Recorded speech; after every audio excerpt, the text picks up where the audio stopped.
You have been sentenced to 22 years in prison.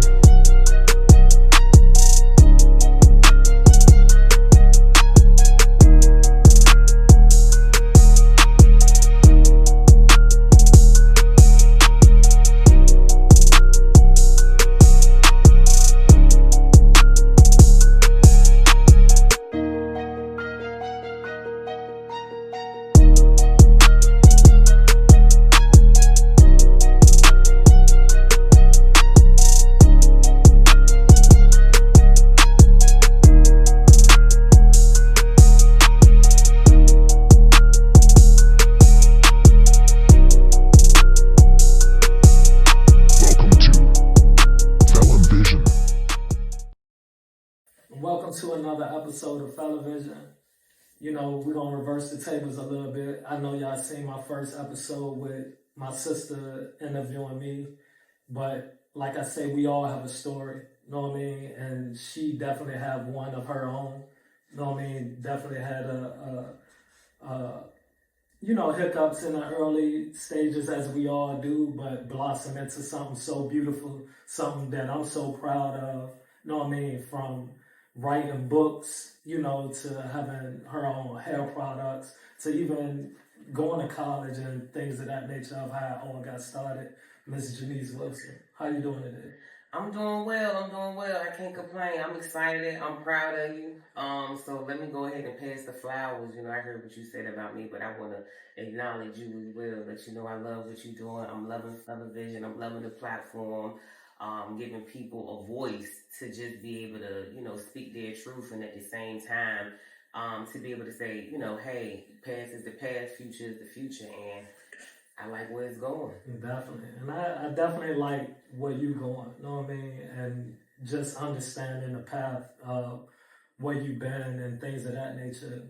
You know, some people, you know, don't easily talk about things that they've been through, the trauma, or just growing up and making the wrong decisions and things of that nature, to eventually, you know, saying, okay, I know I'm better than this, I know I could do better, and just start projecting that positivity out there, and realizing, okay, as long as I'm doing right, so many things come right behind it. Right. You know, so let's go back a little bit. And I remember, you know, you had your little situation. Tell me about it. Man, I was a booster. I was hitting them stores up, left and right.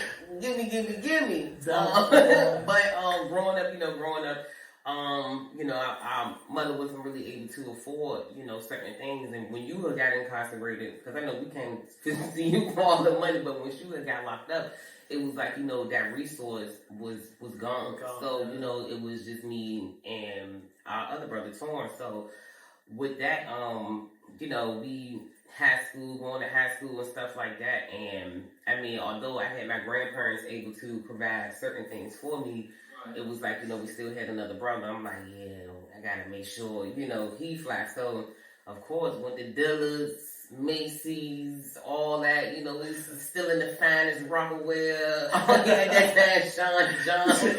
Still in all Azore jeans, 7 jeans, like, yeah, going to the outlets, still in Polo, getting some of the, and I would get that for me and my brother, and then sometimes I get it, sell it, you know, around the corner just to have some pocket money, because, you know what I mean, at that age, you like 15, 16, you ain't really like trying to be broke. Right. But with that being said, that caused to me getting caught, to me getting in the fight with a police officer, so assault battery on a police officer, obstruction of justice. So that's how the felonies came apart. And I caught that charge when I was 17, and I went to court when I was 18. So I remember. Like you said, you were 17 turning 18. Mm-hmm. I remember I was during that time, I think a hurricane had hit, and it pushed your court date back. Yep. Now you're 18. Now you're an adult. You know what I mean? It ain't juvenile no more. You facing adult time. Right. You know what was that feeling like? It was, you know, reality don't really hit until you really get in that situation. They start playing them numbers in your face. And you like, dang, I'm thinking to myself, I ain't about that getting locked up life. You know, I ain't about it. I ain't with it. So, you know, we always had a praying mother, and, you know, even though it was still kind of with me, it was kind of like I was still like two people in a sense, because it's like I was still doing positive things because I was still doing telecom. I was still walking around with a camera. Right. But then I was still doing things outside of that. Far as getting in trouble, smoking weed, getting drunk, fighting, you know, stuff like that. So I had something pulling me on the good side, and I had something pulling on me on the bad side. But the way, what it was like for me is, and then once they told me, well, I went to court. Mama went to court with me. She was crying. I'm like, man, I gotta stop doing this to her. She had to go through the same thing with Jaffrey. Right. She a single parent. Yeah, I'm like, she a single parent. She trying to afford, you know, living for us, and she happened to take off work, which taking more money off, you know, the table. So I'm like, you know, once seeing her like that, and you know, her being the sweetest person that I know, seeing that, it really hit something inside of me, and I'm like, yeah, Janice, you effing up, like. This ain't cool. This ain't really what you want. Like, right. You gotta kind of switch this thing around and kind of, you know, do something better. So when I went to court, and it was like, all I heard was 2 years. I went to the back. I'm thinking I'm about to get locked up for about 2 years. I'm crying. Oh my goodness, I can't believe it. Lord, please forgive me. Lord, I ain't gonna do this no more. Lord. I'm in there sad as I don't know what, sick in the face. Yeah. Sick as I don't know what. I'm that person. So when I went back, they had me in the holding cell. So I'm seeing everybody else.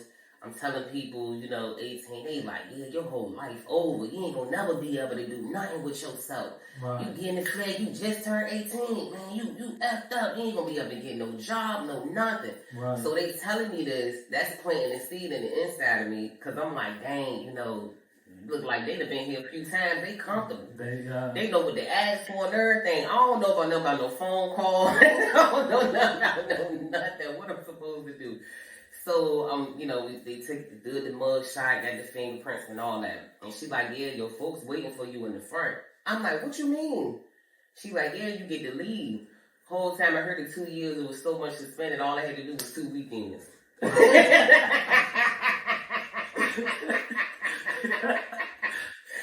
I had to do was, and they didn't even have to stay back. It was like, you had to go away that 6 a.m. It's funny. It's funny to look at it now. Right. You know, hindsight, whatever, but this serious situation at the end of the day, like, you know, going to jail for your first time. And I don't even want to downplay the 2 weeks of weekends. Right. Because how was that for you? How was the weekends? It was enough for me. I ain't get another charge after that. But, yeah, it did, because, I was really in there with other people, who we were all sit down, we would talk about, you know, life experiences and stuff like that. And what I'm thinking about, I'm like, man, I ain't really, not that I haven't really been through anything, but I'm like, Janice, you got folks that care for you. You got a grandma that always send you out every year. You going to California, New York. You traveling, you get to do what you want. You know, you got a mother who loves you. You know, so it was like, you know, hearing their story, it was like, you know, they saying things. They didn't have their parents. They were on drugs. You know, it was real. It was really, really hard. So I'm like, Janice, why you doing all of that? Like, you not even like that. Like, you go ahead and really, you know, do what you really want out of life. So that's what kind of, And that's what and I tell, like, people, I don't care if it's 2 weeks. For me, it was 22 years. You know what I mean? Like, having an opportunity to slow down and just think. Mm-hmm. You see what I'm saying? Just having that opportunity to just understand who you are, what are your decisions doing to people that truly love you. Mm-hmm. You know what I mean? And then just reflecting on what do you want to become or be after going through or experiencing something like this. Because some people could spiral and get stuck, you know, they often repeat offenders. Right. Like you say, these people kind of been through something a little bit different than what your circumstance was. Mm-hmm. You know what I mean? So, and I, you know, just to back you up, I remember you telling me, you know, because I was incarcerated at the time that you going through this. Mm-hmm. And I felt the same way, like, dang, I already drug mama through this. Mm-hmm. Now I see how my actions, because I was blaming myself for situations you was in. Mm-hmm. You know, they calling you little renegade. Right. You know what I mean? So, like I say, it was making me reflect on that. But what I was going to, I remember you telling me that the judge was giving you an opportunity that you was asking, saying, look, I'm going to get myself together. Mm-hmm. I'm about to go to college. Mm-hmm. I'm about to do this. You know, having to explain that to him, knowing that he had the power to strip all that away. Right. And to piggyback a little bit off of what you said, as far as you feeling responsible, you wasn't responsible. Of course, we make our own. We do our own thing. But having that mind frame, because I mean, you know, your reputation was a big thing.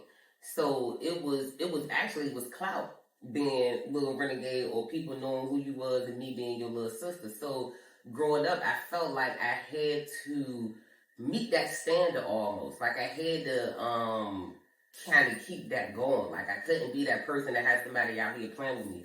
To this day, you still ain't gonna play with me, but you know, you still don't. You know, you can't be. It was kind of like, you know, you just jump off. The low tolerance. It's like, I gotta, cause your your bar was real high. I probably was about right there, but you know, it was that, so no way. But to get back to your question, what that was looking like and what that did for me, I mean, him having that power to judge, and he has seen me a few times because I had a few assault and battery charges too.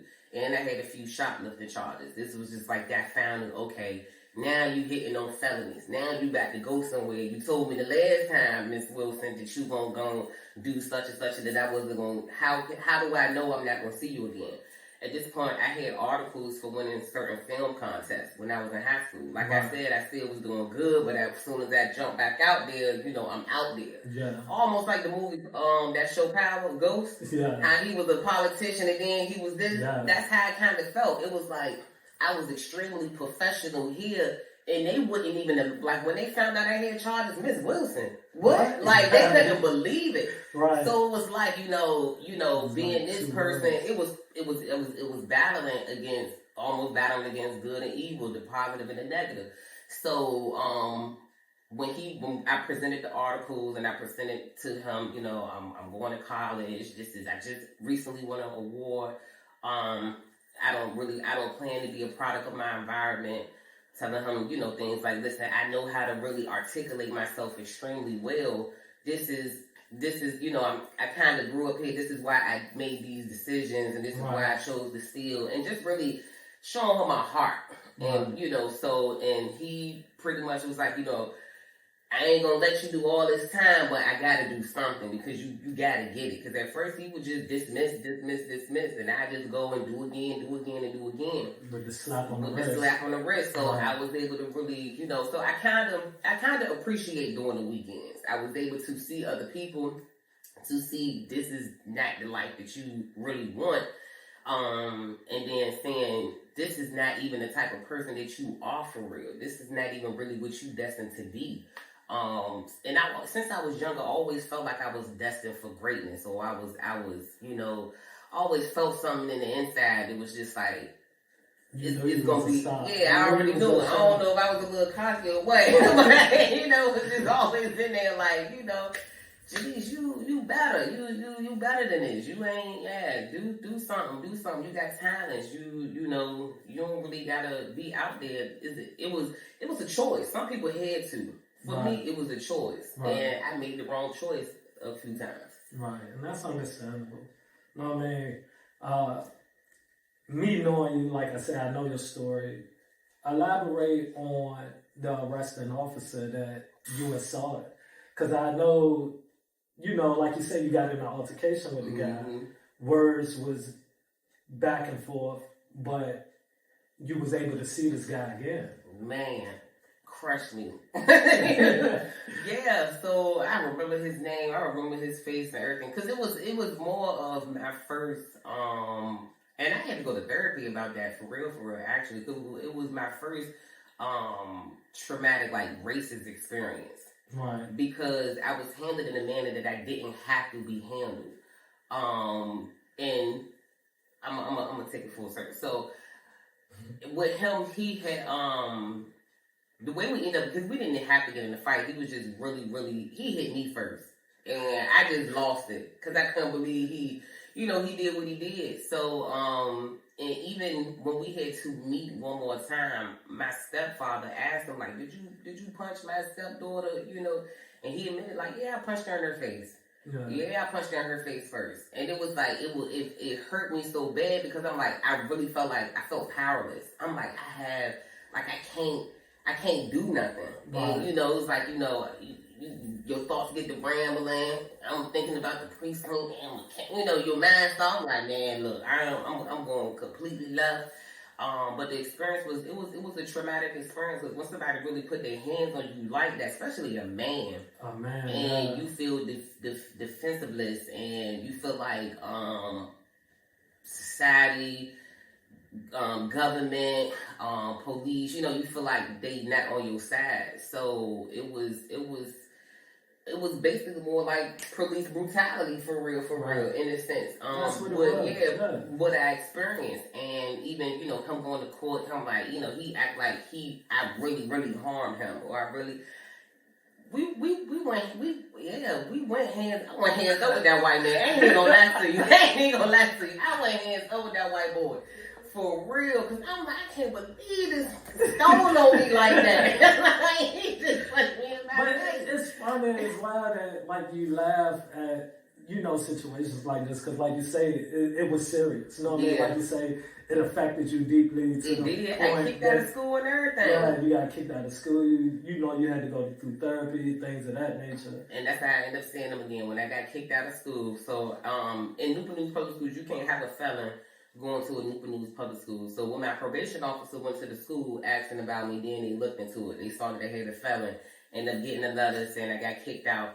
I had to go to an alternative school, Enterprise. Yeah. Went to Enterprise. I'm sitting in the class, and I asked, can I go to the bathroom? I go to the bathroom. I see him walking in. All this emotions that I thought I suppressed came back, like, it was rage, and I just stared at him for a minute, like, I can either go ahead and cause a scene and at this point it was like, this is what really hit me, and how I now think about situations and going into confrontational moments. I said, Janice, you can either allow him to have the power over your emotions, and you can react, and it's gonna cause you to even have a further setback. That's gonna be another felony. Now you 18. You gonna do them years that you got over your head. So I'm like, I'm either gonna allow this emotion to control me, or I'm gonna take that power back. And I'm gonna walk right past. I walked past. What's up, officer such and such? I ain't gonna say his name. What's up, officer such and such? He looked like he didn't remember me. I'm looking him dead in his eyes, like, I should weigh you out of his head, but, and I kept it moving. And I still, sometimes when we betray ourselves when we make those rapid decisions to really kind of retaliate. Right.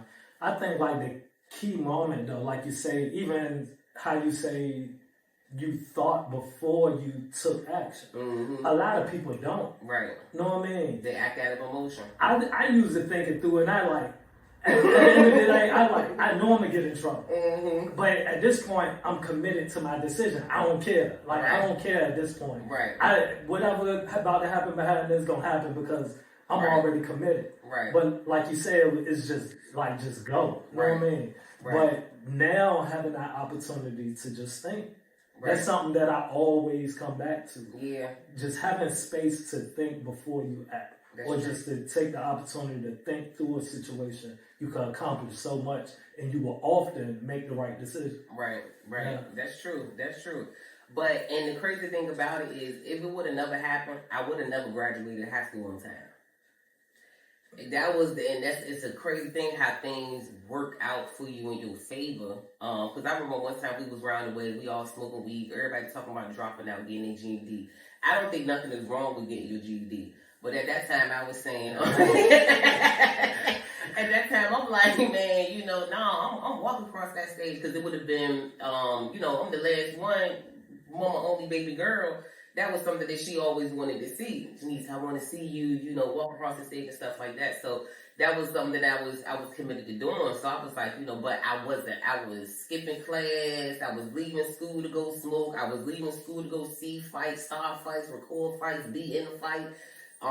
So it was, you know, that's what it was pretty. But if it didn't happen, I would have never graduated. But when I went to Enterprise, I was able to catch up on, you know, all my classes and all of this extra stuff. So at the end, and I didn't give those people no problems at Enterprise to the point they came to me and was like, Janice, what do you want to do? Do you want to stay? Do you want to go back to your school? Like, because if I would have stayed there, I would have probably been done. I was a senior. I would have been done with my senior year, like in December. Like it would have been done with school and had to graduate that June. Yeah, so them putting you there allow you to just focus on everything you want right then and there, pinpoint. Because to my understanding, your school is still sending the work for the credits that you need to graduate to this alternative school. Right. You know what I mean? But like you say, if you was in school, you probably would have still continued to skip, you know, and end up falling behind. Yeah. So it gave you time to catch up. Exactly. And then the only way that I ended up going back to school because there was like, if you do stay, you can't go to prom. So mom was like, I want you to experience it and all of this extra stuff. So I was like, oh, all right, you know. So I ended up going back. But when I went back, I only had like one class. So I was going to school every other day for an hour.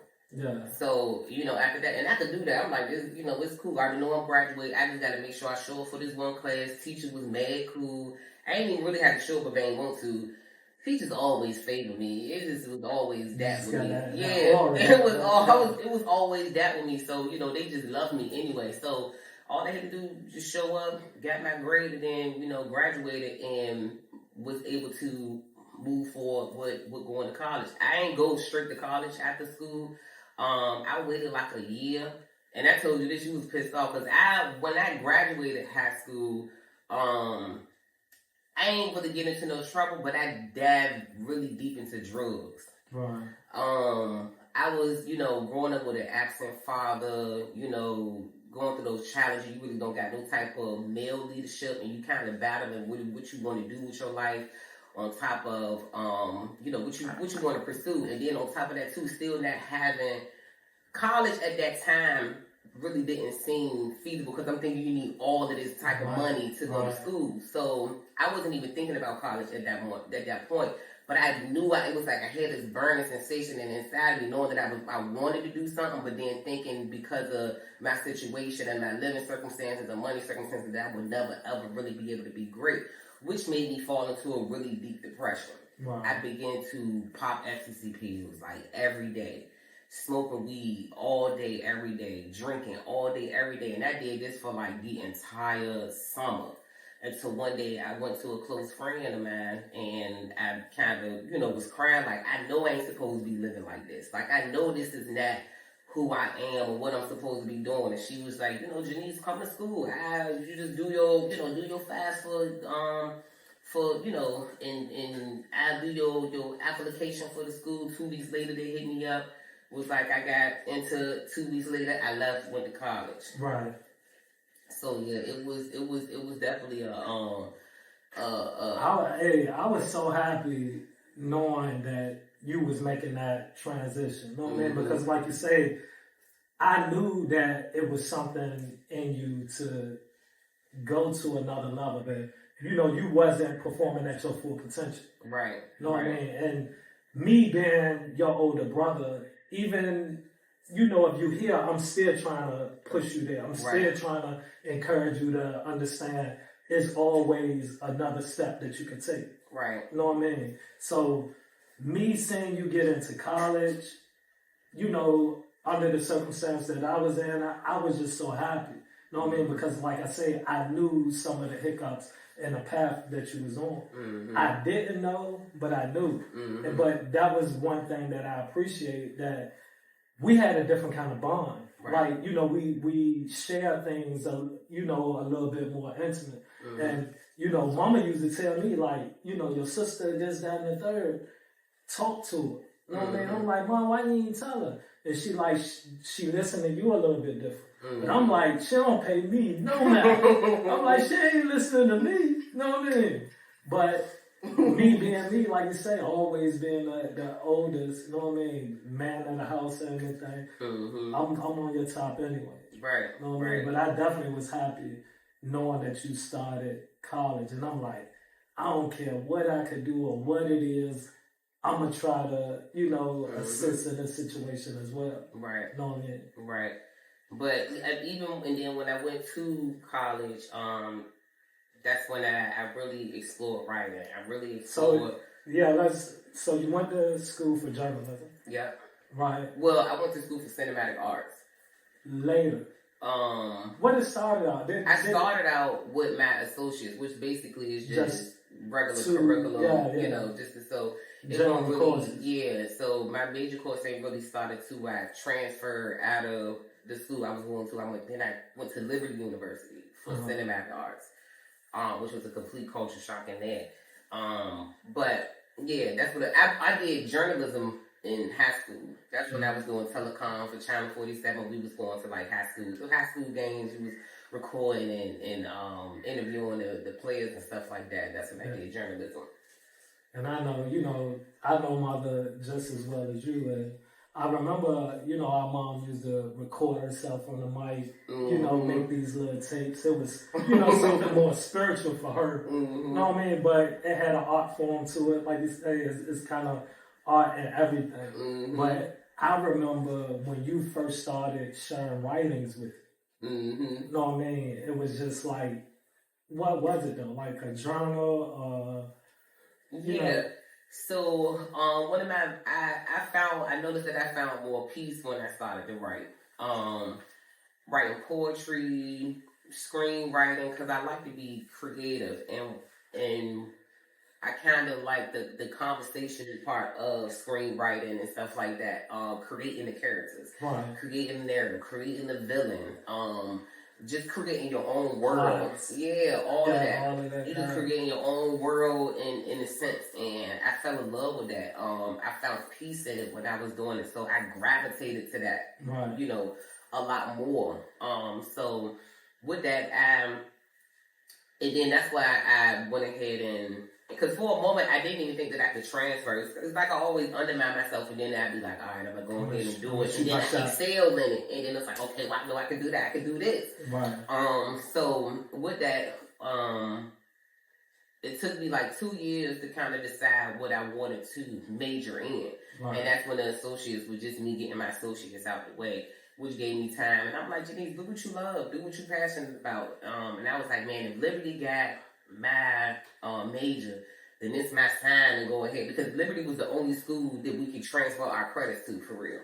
And I hate to go to the school I went to because I graduated high school with like a 1.2 GPA. And this was the only, and to get into most colleges, you gotta have like a 2.5 or better. So, the school that I was going to, it was like a second chance college or whatever. So I was able to get my GPA up to what I needed to get it to, and then transfer it into, you know, a major college or whatever. So, it was all a process within itself. But, so me doing that, went ahead and went to Liberty University, majored in cinematic arts, where I was able to really learn the structure of writing and the whole, you know, how to actually produce a movie, produce a film, TV series, how to utilize the cameras. The thing is crazy. Like, you know, of course we stayed in contact. So, you know, you sending me pictures and you showing me like equipment, this, that, and the third. Then you telling me some of the opportunities you had the opportunity to do the play with Cole while you was in school. But as I'm getting these pictures, people thinking you famous. Yeah. You know what I mean? I'm like, what? I'm gonna let them think whatever they want to think, 'cause I ain't saying no such thing. But at the end of the day, this what it is. That's what they want to think. That you think that. You know what I mean? But that's what they like. Dang, I know you got it good, man. Your sister do this, that, and the third. Mm-hmm. I'm like, man, listen, my sister, I'm so proud of her, everything that she accomplished and what she doing. I say, but it ain't like you thinking. Man, You know listen, what I mean? it was a struggle even going to college and all of that because I struggled while I was in college. You know about the incident when I was in college, ended up, getting into some stuff out there and getting in the fight. And people don't even know, but I wanted to quit, but it's always like no quit in me. It's like, Janice, you gotta go. Okay, Torn ended up just finding out reason. I don't even think you knew. I slept in my car for like a week. I ain't had nowhere to go. But I was like, to the point, Torn, he like, you might as well just come home. Like, I don't think it's that serious. But crazy thing is, man, I ended up going to my professor and I ended up crying like, man, I gotta drop out. Like, I don't got nowhere to stay. I couldn't afford room and board at the college. Right. I couldn't stay where I was staying there because we got the fighting over there.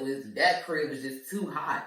And I couldn't really stay focused anyway. And I'm like, man, this is my last year. I think I probably had like 5 months or so, 6 months left. I'm like, I'm going to have to pick up later. And my professor, he really, really helped me out.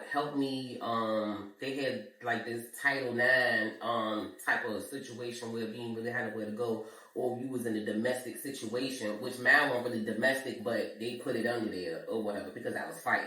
Right. So they end up finding me. I guess like people at the churches in the community will open their homes up to different people who was going through certain things. Right. Man, this lady, thank God for Miss Katie, had a fat house, lived in a mansion. Right. Gave me the codes to the house. I was able to go in and at this point, we was working on a feature film. And, when you working on set, it's all types of hours. You might be on set for I think the most I was on set was like 19 hours one day. Right. So I remember you. Yeah. I used to call you. I'm on like, set. Bro, I'm on set.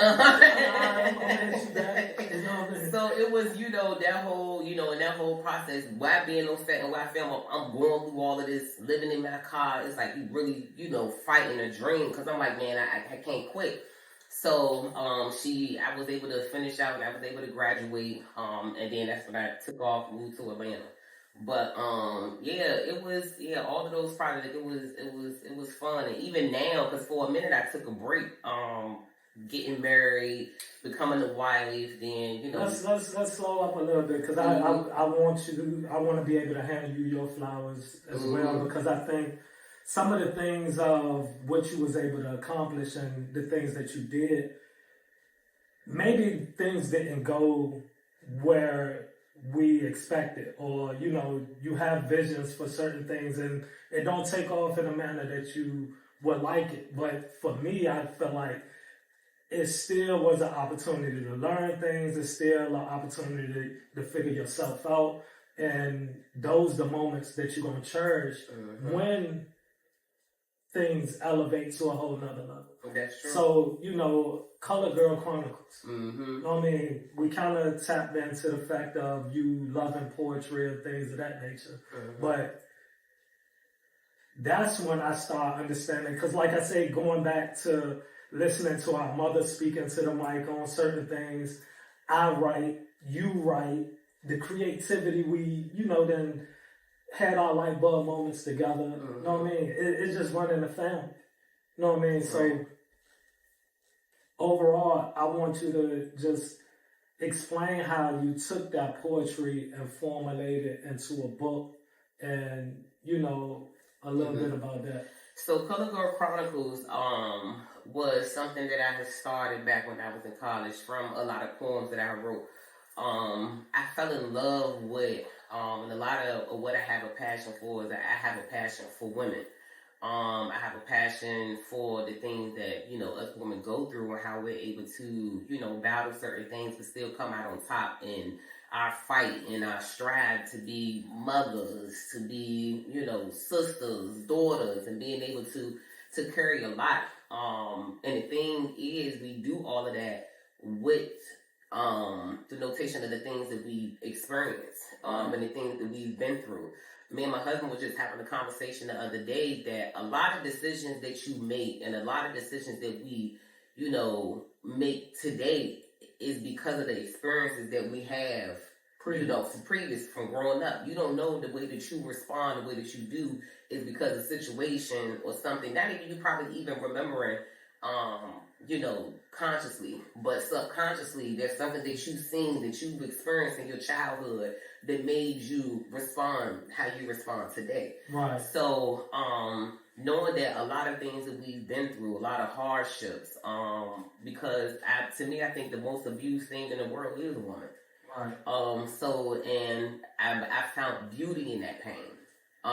So I wanted to write about it. I wanted to write about the stories that us women really don't even really talk about. Sometimes those stories can be shameful, from rape, molestation, being abused, sexually, verbally, going through a lot of things and still being able to come out on top. Right.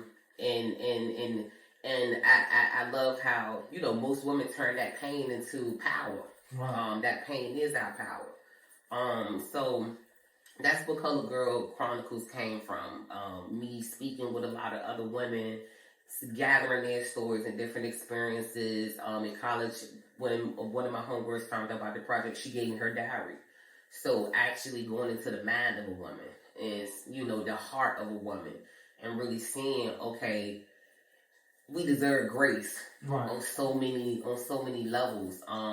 Thinking about traumatic events that probably, generations ago, just still affecting that woman today. Right. Because things trickle down. We have generational curses.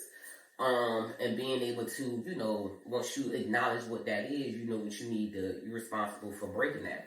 I think that's a beautiful thing, to just be able to identify these things as a woman. Because, some people be lost in that. Right. And they don't know where to start healing. Right. I think when you could step back and say, okay, my past experiences and my traumas early on is the reason of how I move and react to certain things today. Right. You know what I mean? It can make you reflect on, where do I need to start healing? Because some people don't have that starting point. Right. You know what I mean? They just so sucked up in it. And, I think within a Black community, overall, we taught to suppress our emotions and feelings. Right. You know what I mean? I remember being in prison and going through certain things, whether it was losing a loved one, whether it was dealing with certain relationships.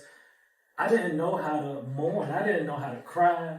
Right. Like, I have this feeling in me that I want to, though. Right. I know I want to, and I can't. And I'm like, dang, I'm effed up. Yeah. You know what I mean? Like, something got me effed up for real. Yeah. And like you say, I think the only thing that I was able to do was try to identify what was I going through early on that brought me to this point.